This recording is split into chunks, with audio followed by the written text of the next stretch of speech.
तो पहले डीपीआर वाला ही ठीक बना है। अब डीपीआर वाला जो है ये कल्प्रिट है मेन, और वो भी इंजीनियर ही है, और मैक्सिमम गवर्नमेंट से रिटायर हुए इंजीनियर डीपीआर कंपनियां चलाते हैं। और ये अब मैं थोड़ा साफ बोलता हूं तो मुझे माफ करिए, सच है वो बता रहा हूं आपको। पैसे लेने में मतलब नहीं, वो जरूर पैसे लें पर काम अच्छा करें। हमारे यहाँ रोड का काम चलता है, तो मैंने हमारे सब डीपीआर वालों को बुला के कहा कि हमारे देश के लोग स्पेशल है, जितने उचक के हमारे देश में उतने दुनिया में नहीं है। वो छलांग मारने में रिकॉर्ड करना चाहते हैं। बड़े प्रमाण पर मेडिकल फैसिलिटी की उपलब्धता हुई है, पर मुझे लगता है एक्सीडेंट होने के बाद जो कुछ हम करने वाले वो तो बहुत बड़ी चीज है, बड़ी लाइन है आप कर रहे हैं, पर एक्सीडेंट ही ना हो इसके लिए हम कुछ करेंगे। तो उसमें सबसे इंपॉर्टेंट चीज है ह्यूमन बिहेवियर। कानून के प्रति डर भी नहीं और सम्मान भी नहीं। इसकी जो विचित्र अवस्था है कि रेड सिग्नल लगा तो रुकना चाहिए, अगर वन वे है तो अपनी गाड़ी नहीं डालनी चाहिए। हमारे यहाँ हमने एक जायरात तैयार की थी अक्षय कुमार जी ने, तो जब वो जायरात हुई तो मुझे बताया अक्षय कुमार जी ने, और रोड इंजीनियरिंग में हमारे डीजी पूर्व डीजी बैठे यहाँ। मैंने एक बार कहा था कि जो इंजीनियर्स हैं, सिविल इंजीनियर, ये सबसे दोषी है, क्योंकि डीपीआर बनाने वाले हमारे यहाँ गूगल पे बैठकर बनाते हैं, और जो लोएस्ट आता है उसको ऑर्डर मिलता है। और ये इतने घटिया क्वालिटी के डीपीआर बनाते हैं कि डीपीआर बनने के बाद इनकी जिम्मेदारी होती है कि वो खुद जाकर साइट पर इंस्पेक्शन करे, उसको देखे। कोई देखता नहीं, केवल टेंडर लगाने का एक्सपर्टाइज है सबके पास। और उसका पहला कारण है कि टोटली डीपीआर ये क्वालिटी नहीं है। अब हमने उसमें थोड़ी पॉलिसी बदली है, पर जो लोवेस्ट आता है उसको देना पड़ता है काम, और एक कुछ ही कंपनियां हैं वही आती हैं। और मेरे को तो पूरा पता है कि वो गूगल पे बैठकर घर में बैठ के डीपीआर बनाता हूं मैं। बाद में रोड इंजीनियरिंग में हमारे यहाँ ब्लैक स्पॉट्स निकालते हैं जहाँ एक से ज्यादा लोग मरते हैं। अब ये जो ब्लैक स्पॉट्स है ये बढ़ते जाते हैं, जैसे हनुमान जी की दुम जैसे बढ़ती है। तो अभी पहले फेज में निकालते 6000, फिर निकलते अभी ये 6000 निकालने में नए 6000 निकलते हैं। तो ये संख्या कभी कम ही नहीं होती, क्योंकि पूरा बेसिक काम ही जो है वो डिफॉल्ट है, पूरा काम गलत किया हुआ है। और इसलिए मैं आपसे पहला सहयोग मांगूंगा कि हम लोग, आप और हम मिलकर एक अच्छी योजना जिसमें आप सहयोग करिए कि engineering college IIT civil engineering department, हमने अभी डीपीआर बनाने के बाद हर रोड बनाने के पहले जो डीपीआर है उसका रोड एक्सीडेंट के हिसाब से अध्ययन करना, और रोड बनने के बाद रोड सेफ्टी ऑडिट करके रूप में काम करना।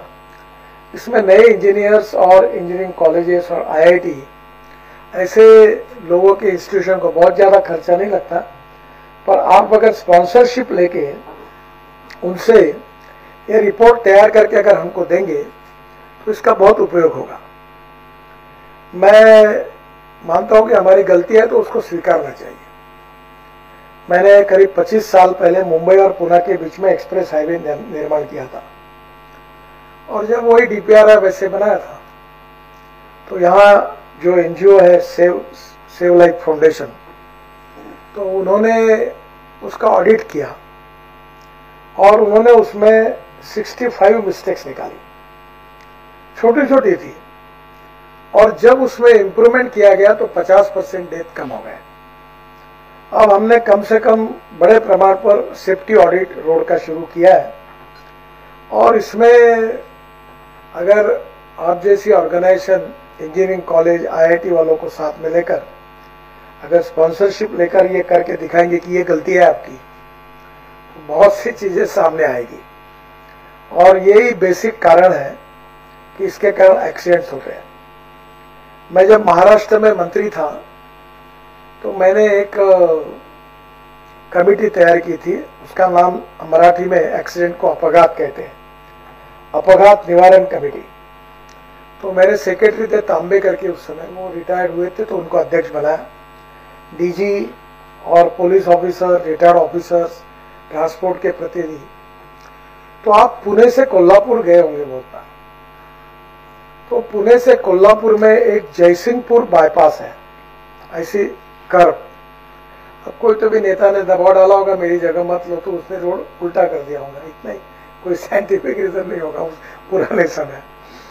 तो एक स्पॉट पर 150 लोग मरे थे, 150 लोग। अनेक इंजीनियर आए, चीफ इंजीनियर आए, बड़े बड़े अधिकारी आए, प्रमोट होकर सेक्रेटरी भी बने। कभी कभी मैं नाराज होकर पूछता हूँ, तुम आईआईटी में पास हुए हो, तुम्हारी डिग्री सही है कि डुप्लीकेट है? तुमको समझ में नहीं आता कि इतने लोग मर रहे, तुमने कुछ नहीं किया। उदासीनता है और संवेदनशीलता का अभाव है, समाज में ये प्रॉब्लम है। मेरा एक्सीडेंट हो गया तो मेरा 4 जगह पैर टूटा था। मेरा परिवार में रेड लाइट कार में पुलिस सायरन के साथ 6 पुलिस की गाड़ियों के साथ मेरा एक्सीडेंट हुआ। मेरी पत्नी थी, मैं था, मेरी लड़की थी, लड़का था। 2 साल मेरे उसमें गए। अब वो कारण था, मेरा जो ड्राइवर था पुलिस वाला, उस समय रेड लाइट कार थी, तो उसको कैटरैक्ट था। तो फिर मैंने अपने डिपार्टमेंट में, पूरे पीडब्ल्यू डिपार्टमेंट को ऑर्डर दिया कि महाराष्ट्र सरकार में जितने सरकारी ड्राइवर है उनकी आंखें जांचो। तो 45% कैटरैक्ट वाले निकले। फिर एक मुख्यमंत्री ने मुझे बताया, नाम मत पूछो मुझे, बोले मेरा ड्राइवर तो दोनों आंखों से अंधा ही था। ये हंसने लायक होगा पर ये सच बात है। फिर एक बहुत इन्फ्लुएंशियल केंद्रीय मंत्री ने मुझे बताया कि मेरा ड्राइवर एक आंख से अंधा था, ऐसे ही चला था, कोई आवाज पर चला था। और जब इसमें क्या था कि जब कोई आंखों में प्रॉब्लम होती है तो पुलिस वाले उसको रिटायर कर देते। तो सरकारी अस्पताल में जाके वो सर्टिफिकेट लाता फिटनेस का सर्टिफिकेट कैसे लाया जाता है, इसमें मुझे कुछ बोलने की आवश्यकता नहीं। तो आप पहला काम करो, अपने इंडस्ट्री में काम करने वाले ड्राइवर की आंखें जांचो।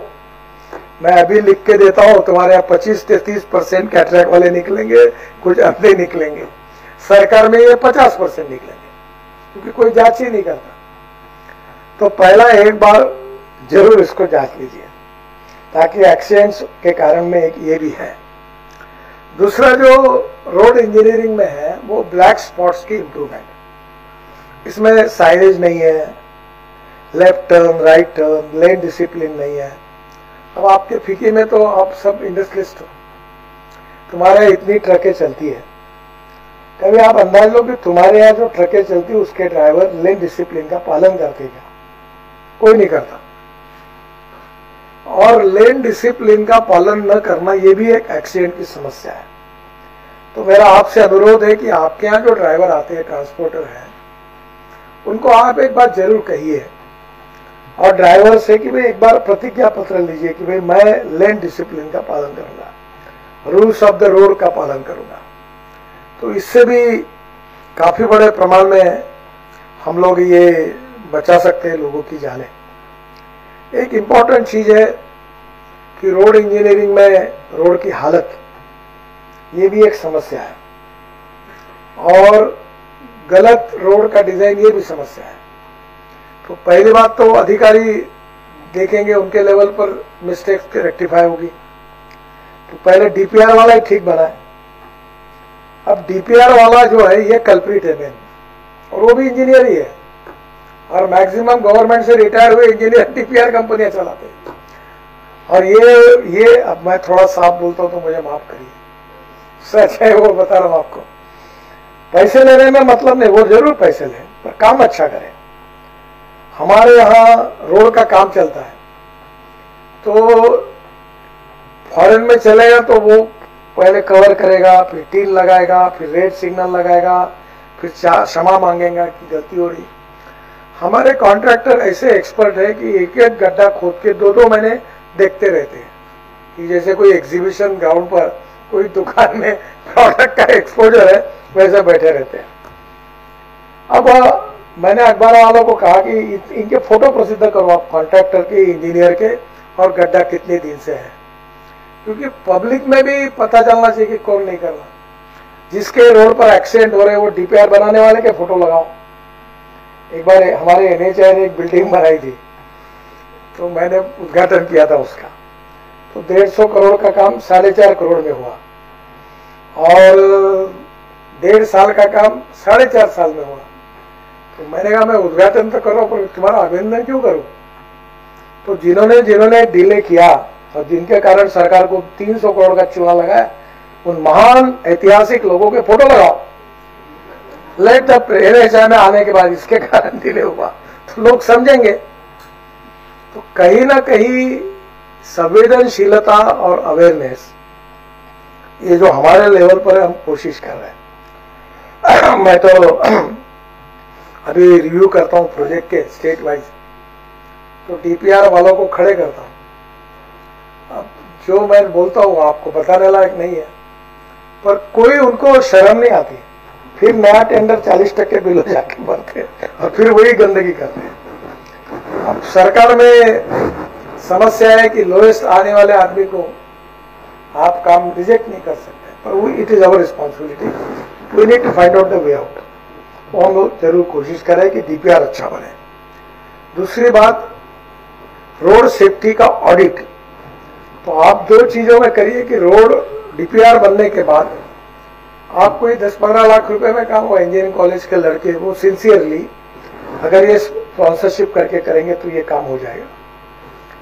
दूसरी इंपॉर्टेंट चीज है, कभी कभी सब सच चीजें कहना मेरे लिए भी संकोच होता है। मैं महाराष्ट्र का विरोधी पक्ष नेता था, तो मैंने नागपुर के आरटीओ में, हमारा आरटीओ बड़ा अच्छा था, ट्रांसपेरेंट था, ऐसा देखता था और कागज पर केवल हाथ में नोट मिली कि ठप्पा मारता था और साइन करता था, देखता भी नहीं था इधर उधर, बड़ा डिसिप्लिन था।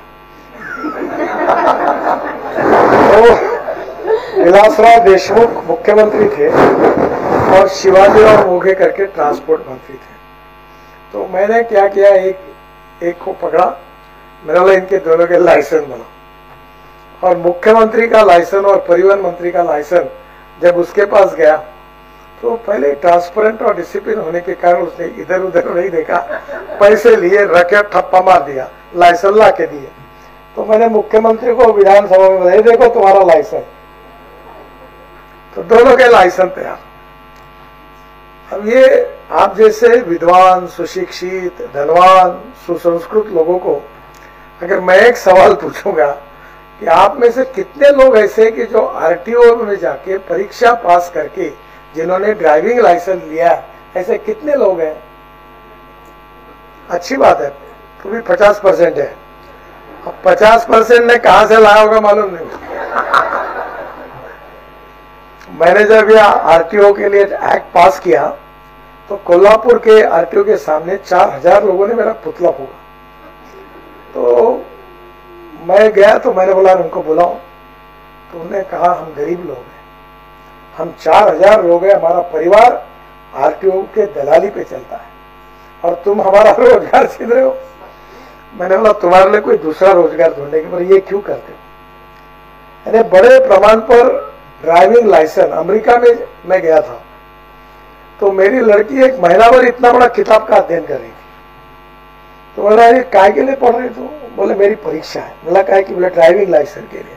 यहाँ कोई परीक्षा है, अभी हमने उसको भी सुधारा है और अभी एक तो डिजिटल एक परीक्षा लेने के लिए भी थ्योरी पेपर भी रखा है, ऑब्जेक्टिव मार्कों का, और उसके साथ हम लोग कर रहे हैं। दूसरा भी जो ड्राइविंग ट्रेनिंग सेंटर्स है उसमें जब गाड़ी चलाएगा तो उसका रिपोर्ट भी डिजिटल है, वो भी डायरेक्ट हमारे सर्वर में आ जाएगा ताकि मैनिपुलेशन के लिए जगह नहीं है। तो हमारे देश में ड्राइविंग 22 लाख ड्राइवरों की कमी है।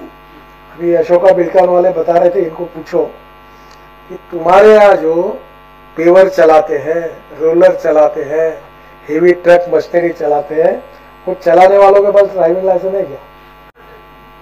नहीं है।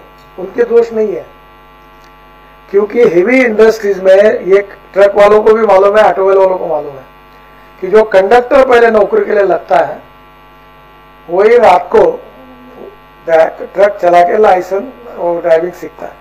मैं जब स्टूडेंट था तो मेरा एक मित्र था, उसके पिताजी बैंक में ऑफिसर थे, तो हम दोनों रात को 12 बजे उसके पिताजी सोने के बाद वो चाबी लेके आता था और हम उसकी स्कूटर निकाल के सीखते थे।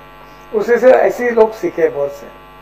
तो प्रॉब्लम यही है कि ड्राइविंग की फैसिलिटी विथ डिजिटल सिस्टम और उसके साथ हेवी इंडस्ट्रीज और मशीनरी वालों के लिए भी, आपके पीके में आते हैं सब लोग, जितने हेवी इंडस्ट्रीज वाले हैं उनको बोलो कि तुम्हारे जो ये मशीनरी चलाने वाले हैं इनके लिए आप एक एक स्कूल चलाइए, 3 महीने का 4 महीने का कोर्स चलाइए।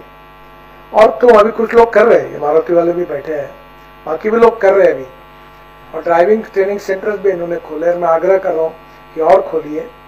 तो पहली बात तो ये प्रोफेशनली ये होना चाहिए। अब एक प्रश्न ऐसा है कि यूरोपियन देशों में 8 घंटे होने के बाद ड्राइवर उतर जाता है। अब हमारे देश में 16 घंटे 14 घंटे चलाता है, साइट पर भी काम करता है। और इसका कारण नियम तो है लेबर डिपार्टमेंट का, हम भी वो इम्प्लीमेंट करने में डरते हैं क्योंकि शॉर्टेज है। तो मुझे लगता है कि अब धीरे धीरे हमको कितना भी हुआ तो भी 8 घंटे के बाद ड्यूटी खत्म करनी होगी, वो भी इंसान है। दूसरी बात, इतने हाईवे बने, हाईवे में हजार किलोमीटर महिलाओं के लिए कोई टॉयलेट नहीं है। अभी हम 670 बना रहे हैं, वहां तो छोटे बच्चों को मां को दूध पिलाने के लिए भी रूम तैयार कर रहे हैं। हमारे इसमें इसका कोई विचार ही नहीं हुआ। तो बहुत बड़े प्रमाण पर तुम अगर कॉन्स्टेंटली ड्राइविंग करोगे, जैसे हमारे यहाँ महाराष्ट्र में समृद्धि महामार्ग है, पूरा व्हाइट टॉपिंग है, जिसका कारण ये है कि पूरा सीमेंट कंक्रीट रोड है और सफेद सफेद दिखता है। और 4 घंटे 5 घंटे 10 घंटे कंटिन्यूअस जब सफेद दिखता है तो आंखों में भी उसका परिणाम होता है। तो कहीं ना कहीं उसके ऊपर और बाजू में अब कंस्ट्रक्शन करते समय सोचना होगा कि इसका परिणाम जो ड्राइविंग हो वो सुखद हो, अच्छा हो। तो पहली बात तो रोड इंजीनियरिंग में ये सब सुधार करने में जो इंजीनियरिंग कॉलेज और आईआईटी ये जो रोड सेफ्टी ऑडिट और डीपीआर का चेकिंग करने के लिए अगर आप लोग आगे आएंगे तो बहुत अच्छा होगा। दूसरा ऑटोमोबाइल इंजीनियरिंग, अब उसमें भारत कैप में हमने स्टार रेटिंग भी शुरू किया, एयर बैग्स भी लग गई। कल ही हमारी मीटिंग हुई। हम बसेस में अभी जैसे हवाई जहाज में इकोनॉमिक क्लास में एग्जीक्यूटिव क्लास में बेल्ट होता है, वैसे बेल्ट भी लगा रहे, इलेक्ट्रॉनिक ब्रेकिंग सिस्टम भी ला रहे हैं। By and large automobile engineering में हमने काफी सुधार किया और इन्होंने कोऑपरेट भी किया है और काफी सुधार हुआ।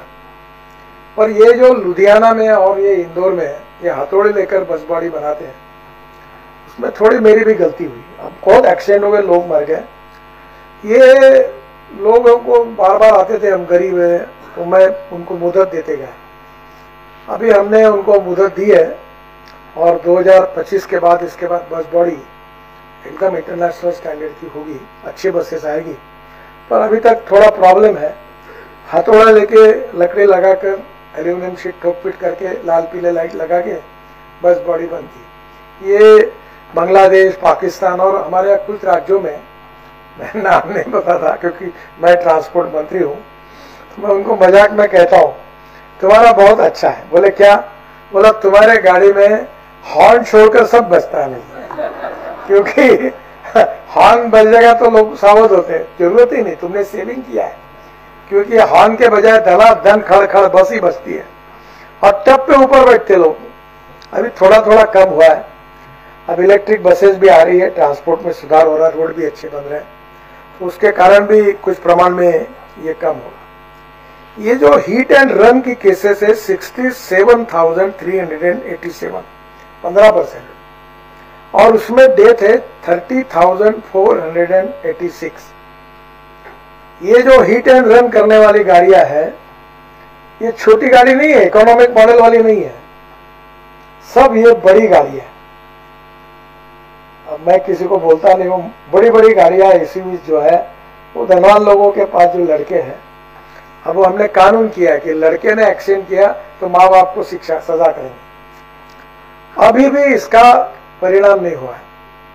और बच्चे जो है जिनको पास ड्राइविंग लाइसेंस नहीं, वो टू व्हीलर हो, फोर व्हीलर ऐसा चलाते हैं कि जैसे वो हमारे यहाँ एक मौत का कुआं करके सर्कस में एक प्रयोग होता था, वो मोटरसाइकिल लेके वो अंदर के अंदर चलते थे, वैसे रोड पर ऐसे चलते हैं। तो ऐसे जो रॉबिनहुड है इनके, अभी कल मैंने आज ही एक सुझाव दिया अखबार अपने एबीपी के कार्यक्रम में था कि मैसूर बेंगलोर हाईवे पर एक लग्जरी बस जिसके कंपनी का नाम आता है, वो पूरा वन रॉन्ग वे म्हणजे रॉन्ग साइड बस लेके जा रहा था हाईवे पर।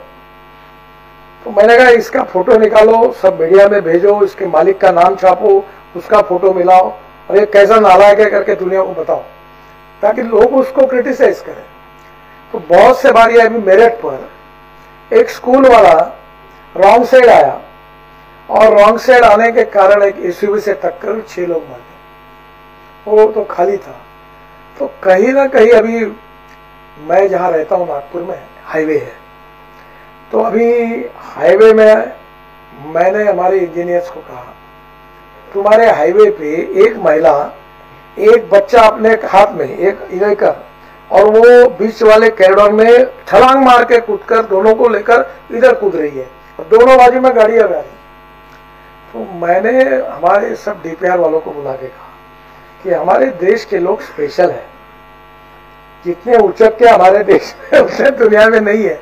वो छलांग मारने में रिकॉर्ड करना चाहते हैं, तो तुम अभी ऐसी बनाओ कि कोई भी व्यक्ति कितनी भी बड़ी छलांग मारे उधर नहीं जा सकता, ताकि ये पूरे रोड के बीच में से क्रॉस करते हैं। तो ये अभी हमने तय किया है, अभी डिजाइन मैंने तैयार किया और उसमें अभी ऐसा है कि कितना भी कुशल खिलाड़ी भी होगा और छलांग मारने की कोशिश करेगा तो भी नहीं जा सकता, ऐसा डिजाइन बनाया। फिर दूसरी बात, रोड में 5-5 किलोमीटर दोनों बाजू में बस्ती है, तो हमने फुट ओवर ब्रिजेस बनाए। अब मैंने ही नहीं देखा कभी फुट ओवर ब्रिज में लोग चढ़ते हुए, तो तुमने कहा देखोगे? कोई फुट ओवर ब्रिज में चढ़ता नहीं। इसका कारण दोष उनका नहीं, दोष हमारा है कि वो जो एक एक स्टेयर के ऊपर जो चढ़ के उसमें लोगों की प्रवृत्ति नहीं है चढ़ने की। तो अभी हमने एक डिजाइन तैयार किया कि दोनों बाजू में फ्लैट स्लोप होके स्कूटर, साइकिल और लोग भी पैदल ऊपर जाए, और दिव्यांग और सीनियर सिटीजन के लिए दोनों बाजू लिफ्ट रहेगी और उसके ऊपर में सोलर लगाएंगे, तो उसके कारण लिफ्ट का खर्चा निकल जाएगा। तो फुट ओवर ब्रिज शहरी भाग में बड़े प्रमाण पर ये करने की कोशिश कर रहे हैं, जिसके कारण रोड को क्रॉस करने में उनकी सुविधा होगी। तो ऑटोमोबाइल इंजीनियरिंग और रोड इंजीनियरिंग दोनों के प्रॉब्लम तो है। तीसरा जो सॉल्व करेंगे हमारे हाथ में ही है वो, तीसरा जो प्रॉब्लम है इन्फोर्समेंट। ये सबसे बड़ी समस्या ऐसी कि नया कानून आने के बाद हमने फाइन बढ़ा दिया। 1 साल मुझे पार्लियामेंट में ये बिल पास करने के लिए लगा। सब पार्टियों को, राज्यसभा में हमारी मेजोरिटी नहीं थी और वैसे भी आरटीओ वाले मेरे ऊपर बहुत नाराज है, तो सब राज्यों के परिवहन मंत्री कुछ भी करके परमिशन नहीं दे। बड़े मुश्किल से ये बिल पास हुआ और उसके लिए पार्लियामेंट्री सब कमेटी बनी, अब वो हो गया। फाइन बढ़ाए तो भी अब प्रॉब्लम यह है कि लोगों को उसकी भी चिंता है, कानून के प्रति डर भी नहीं और सम्मान भी नहीं, ये एक प्रॉब्लम है। और मेरा आपसे अनुरोध है कि अब जो बड़े लोगों को समझाना सिखाना कठिन है, पर जो 5वीं क्लास से लेकर 10वीं 12वीं तक है, इन लोगों को एजुकेशन के द्वारा, हमारे यहाँ कुछ जगह ऐसे एनजीओस काम कर रहे हैं कि जो रिटायर्ड गवर्नमेंट ऑफिसर से, बड़े बड़े पदों पर से, वो इन लड़कों को रूल्स ऑफ द रोड के बारे में, रोड सेफ्टी के बारे में ट्रेनिंग देते हैं, सिखाते हैं। तो बड़े प्रमाण पर यह कार्यक्रम शुरू हुआ। अभी एक ध्यान में आया कि मैं एक स्कूल में गया था, स्कूल रोड पर है और जब स्कूल छुट्टी है तो स्कूल के बाहर रोड पर हमने तो रोड इसीलिए बनाया कि पब्लिक की पार्किंग व्यवस्था करने के लिए बड़े दिल्ली में तो कोई भी धनवान आदमी कितना भी बड़ा हो, मैं जितने लोगों के घर में रात को खाना खाने जाता हूँ वो बड़े व्यवहारी है, वो अपने घर में पार्किंग नहीं बनाते, वो रोड पर ही अपनी गाड़ियां खड़ा करते। तो नेचुरली स्कूल के बाहर पूरी गाड़ियां खड़ी होती है और बच्चे छूटते हैं, वही एक्सीडेंट होते हैं। तो कम से कम जैसे आप अगर काम करना चाहते हैं तो स्कूल वालों को कहिए कि आपके स्कूल के सामने जो ब्लैक स्पॉट्स है इसको आप दूर करिए। काफी बच्चों का एक्सीडेंट होता है।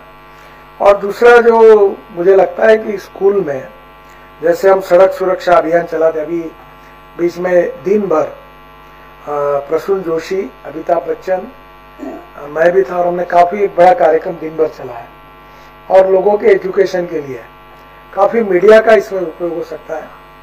जो इंडस्ट्री है इसमें स्पॉन्सरशिप करके कार्यक्रम कर सकती है। रोड सुरक्षा की प्रतिज्ञा के मैं नियमों का पालन करूंगा। तो इन बच्चों को सिखाने के लिए, इनको ट्रेनिंग करने के लिए अगर आपने कुछ किया तो ये भी बहुत इम्पोर्टेंट होगा। दूसरी बात, समाज में अभी बीच में सुप्रीम कोर्ट में निर्णय आया कि जो लोग बचाने का काम करते थे उनको तकलीफ होती थी, वो भी हमने कानून में लाया कि उसको ना पुलिस पूछेगा ना कुछ करेगा। एम्बुलेंसेस की व्यवस्था हो गई, बड़े प्रमाण पर मेडिकल फैसिलिटी की उपलब्धता हुई है। पर मुझे लगता है एक्सीडेंट होने के बाद जो कुछ हम करने वाले वो तो बहुत बड़ी चीज, बड़ी लाइन है आप कर रहे हैं, पर एक्सीडेंट ही ना हो इसके लिए हम कुछ करेंगे तो उसमें सबसे इंपॉर्टेंट चीज है ह्यूमन बिहेवियर। कानून के प्रति डर भी नहीं और सम्मान भी नहीं। इसकी जो विचित्र अवस्था है कि रेड सिग्नल लगा तो रुकना चाहिए, अगर वन वे है तो अपनी गाड़ी नहीं डालनी चाहिए। हमारे यहाँ हमने एक जायरात तैयार की थी अक्षय कुमार जी ने, तो जब वो जायरात हुई तो मुझे बताया अक्षय कुमार जी ने, तो वो जायरात मुंबई के एक लोकमान्य तिलक मार्ग पर ये ट्रैफिक पुलिस करके खड़े रहते हैं। उतने में एक गाड़ी वाला आता है, वन वे रहता है, रॉन्ग साइड आता है, तो वो उसको रोकता है पुलिस वाला। तो अक्षय कुमार को नमस्कार, आप तो लोकमान्य तिलक के नाती हो, बहुत बहुत नमस्कार। बोले नहीं मैं उनका नाती नहीं हूं, मेरा नाम ऐसा ऐसा है।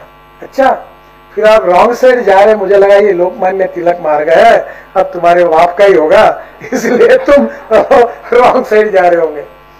अब वो जायरात बड़ी इफेक्टिव थी। ऐसी बहुत सी एडवर्टाइज कैंपेन भी बड़े प्रमाण पर हुई है। स्कूल कॉलेज में ऐसे कंपटीशन हुई है, CSR फंडिंग से ऑटोमोबाइल इंडस्ट्री, बाकी भी लोग ऐसे प्रोग्राम को बड़े प्रमाण पर सपोर्ट कर रहे हैं। अभी हम एम्बुलेंस का कोड तैयार कर रहे हैं और एम्बुलेंस कोड में अभी एक व्यवस्था, जहां बस गिर जाती है, गाड़ी गिरती है, तो कोई टूल ही नहीं है, कंपाउंडर है, वेंटिलेटर है, ECG है अंदर, पर वो गाड़ी में जो पड़ा है जख्मी होकर, जो मृत्यु की राह देख रहा है, उसको बाहर निकालने के लिए 3 घंटे लगते हैं, क्योंकि वो जो कटिंग करने वाली टूल है वही एम्बुलेंस में नहीं है। तो अभी हमने IIT से भी सलाह लिया है और बस और कार को कटिंग टूल्स कौन से इसेंशियल है वो रखकर वो कंपाउंडर को उसका भी ट्रेनिंग देने की कोशिश कर रहे हैं। तो मुझे लगता है कि जो लोग उनका एक्सीडेंट होता है उनको अगर समय पे पहुंचाएंगे तो उनकी भी जान बचेगी। और दुर्भाग्यवश अगर एक्सीडेंट हो गया तो हम ऑर्गन डोनेशन का ऑलरेडी हमारे ड्राइविंग लाइसेंस में लिखा है। तो आजकल तो हार्ट, लंग्स, आंखें, लीवर ट्रांसप्लांट हो सकता है, तो जिसके कारण दूसरों लोगों को हम निश्चित रूप से उनके जीवन की रक्षा कर सकते हैं। तो ये सब इसमें अवेयरनेस के साथ, संवेदनशीलता के साथ इस कॉज को मिटाने के लिए समाज के और स्टेक होल्डर्स के सहयोग के बिना ये नहीं होगा। जो सरकार के हाथ में जो चीजें होती है वो सरकार करेगी, हम कर रहे हैं। मैं तो अक्सर कहता हूं कि हमारे डिपार्टमेंट में हर चीज सक्सेस स्टोरी है, और मैंने कहा था कि 50% एक्सीडेंट मैं 10 साल से मंत्री हूं, 24 के पहले कम करेंगे। 50 तो कम हुए ही नहीं और बढ़ रहे हैं। तो हमारा एक प्रकार से मुझे कोई संकोच नहीं है कि इस क्षेत्र में कोशिश करने के बाद में भी हमको जो सफलता मिलनी चाहिए वो नहीं मिली। इसका मतलब हमको और ज्यादा प्रयास करने की आवश्यकता है, और आप जैसे लोगों के सहयोग से, सुझाव से और सक्रिय योगदान से, जैसे बातें मैंने बताई, इसमें आप सबका सहयोग अगर मिलेगा परिस्थितियां बदलेगी। GDP 3% नुकसान तो ठीक है, पर ये यंग लड़के लड़कियों की जो एक प्रकार से मृत्यु हो रही है, ये उनका जो जीवन है वो बचाने में आप सबके सहयोग से अगर हम कामयाब होंगे तो हमारे देश के लिए और समाज के लिए वो बहुत बड़ी बात होगी। आप जरूर इसमें सहयोग करिए और आपने इस बात को लेकर लोगों को जगाने के लिए ये जो आपने कार्यक्रम आयोजित किया है, ये रोड सेफ्टी का, इसको जो अवार्ड भी दे रहे हैं, तो मैं इसके लिए आपको बहुत बहुत धन्यवाद देता हूँ। बहुत बहुत धन्यवाद। नमस्कार।